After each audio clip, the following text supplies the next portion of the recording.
Hey everybody, how are you doing today? It is September 7th, 2020, and I have a few articles here that I want to get out today so we can get this information to you. And with this article here, I'm going to show you how they can completely manipulate one story in multiple different ways. Okay, now it says, couple refusing to wear masks pulled from New York ferry in handcuffs. Here we go. You're going to continue to see these stories over and over again to sensitize you so that most people, the masses, just think this is normal. That's another reason why they've been making all of us look like the bad person, because we don't want to wear these masks, okay? It goes on to say the couple reportedly claimed medical exemptions prevented them from wearing masks, but declined to provide evidence. How are you going to provide evidence if they were on a ferry? What did you expect them to have on them, really, that they could have given to them at that exact time? It's just, you're just going to continue to see this over and over again. But we're going to go through this, but then I'm going to show you how a different news channel covered it. And you'll see the drastic differences. It says, a couple was taken from a New York City ferry in handcuffs after refusing the captain's order to wear masks and holding up the ferry's departure for more than an hour while they stood defiantly on the top deck. Says officers were called to the pier in Brooklyn Bridge Park around 10 p.m. Saturday when a ferry captain reported disorderly people, police said. The captain told officers the 53-year-old man and the 37-year-old woman refused to get off the boat when they were told to leave for not wearing masks. Overnight? Take car service. We're perfectly within our legal rights. Are we not?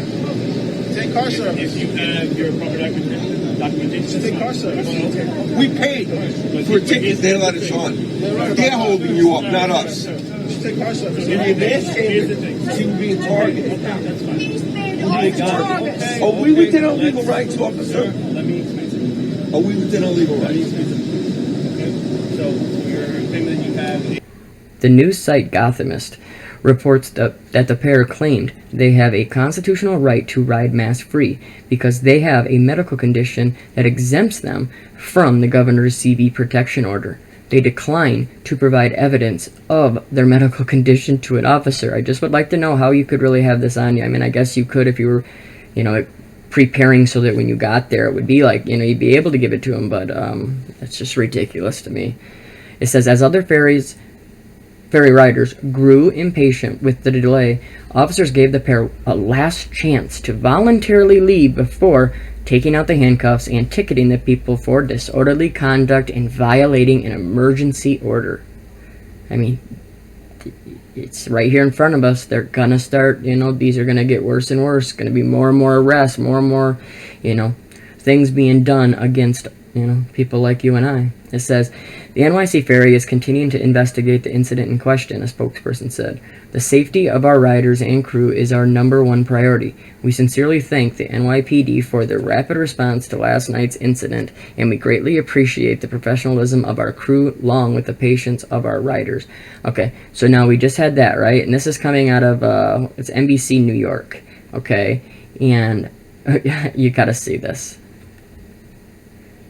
Now here is the same story within just a few minutes of the other one posted, and now listen to how this, how Yahoo completely changes, the entire story and manipulates parts of it. It says, couple removed from ferry over mask, blames Black Lives Matter. It says, for over an hour, the white man, I mean, look at that. Can you believe that that's how that's wrote? For over an hour, the white man and woman held up the boat after they refused to disembark at Brooklyn Bridge Park. The second part is the same. You'll see how that goes back and forth, where the other article, they left those parts the same. They just added all this other stuff.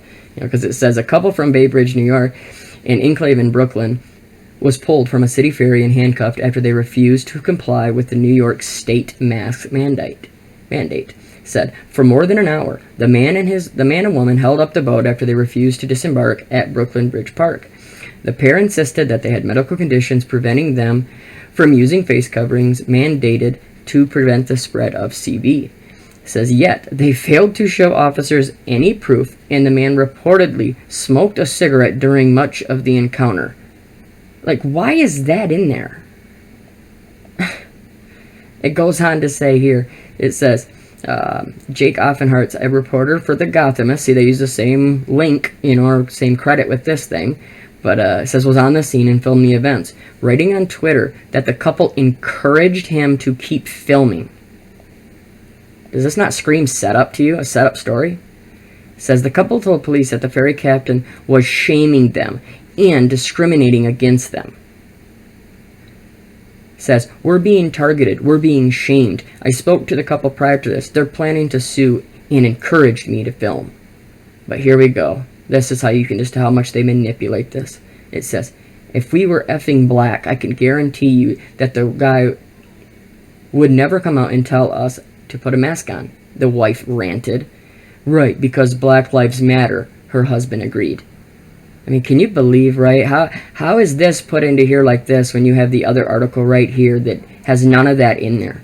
Do you see how they completely manipulate these stories, just whatever they want? It's just, it's nuts, you know. They talk about how, same thing, they handcuffed him and took him off, but then look at, I'm just so fed up. This has been going on since March, and my husband is effing pissed off, the woman told Gothamist. Every time I have to commute to Manhattan, it's an effing process.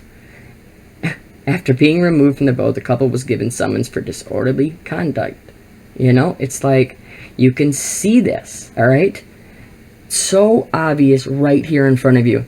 These are all about dividing. The story is division, to divide everybody, like they've always been doing, this black, white, trying to, you know, mask, no mask, whatever it is. They're doing all of this stuff to divide us, all right? And then just the way that they cover it. I mean, I don't see how anybody can think that this is just a normal story. You know what I mean? That it just happens to be so drastically differently, you know, reported from one site to the next. You know, and then look at it, goes on here. New York City was once the epicenter of the CV, where more than 23,000 people have died from it. The CV-19 infection rate now continues to decline in the city, and Governor Andrew Cuomo said that the state's infection rate has been less than 1% for over a month. New Yorkers can help us keep that streak going by wearing masks, socially distancing, and washing their hands, Cuomo said.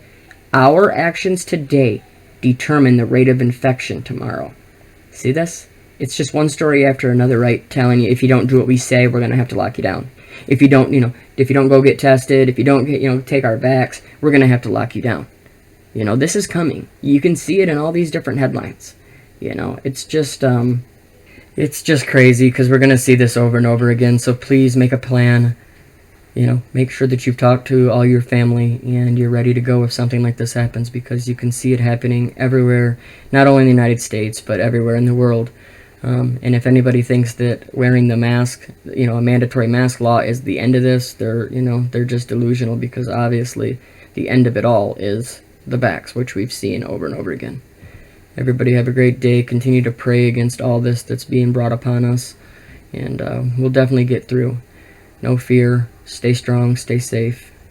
We'll talk to you soon. God bless.